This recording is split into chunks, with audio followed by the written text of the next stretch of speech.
একাকিত্ব জীবনের শেষ অধ্যায় নয়, বরং এটি নিজের ভেতরে ডুব দিয়ে নিজেকে নতুন করে চেনার এক অনন্য সুযোগ।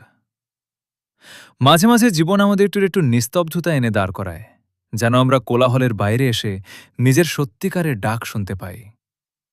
যখন পাশে কেউ থাকে না, তখন মনে হতে পারে পৃথিবীটা অনেক বড় আর আপনি বড্ড একা।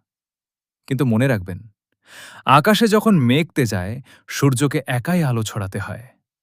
নীরবতার এই সময়টাই আপনাকে ভেতর থেকে সবচেয়ে বেশি শক্ত করে তোলে। যারা সত্যিই আপনাকে বুঝবে, আপনার অনুভূতিগুলোকে সম্মান জানাবে, সঠিক সময়ে তেমন মানুষ ঠিকই আপনার জীবনে আসবে। ততদিন পর্যন্ত নিজের সেরা বন্ধু আপনি নিজেই হয়ে উঠুন। নিজের যত্ন নিন, যা ভালোবাসেন তা করুন, আর নিজের মনকে বলুন, এই কঠিন সময়টাও পার হয়ে যাবে। আমি একা হলেও আমি দুর্বল নই। দিনের শেষে এই নিস্তব্ধতাই একদিন আপনার সবচেয়ে বড় শক্তিতে পরিণত হবে।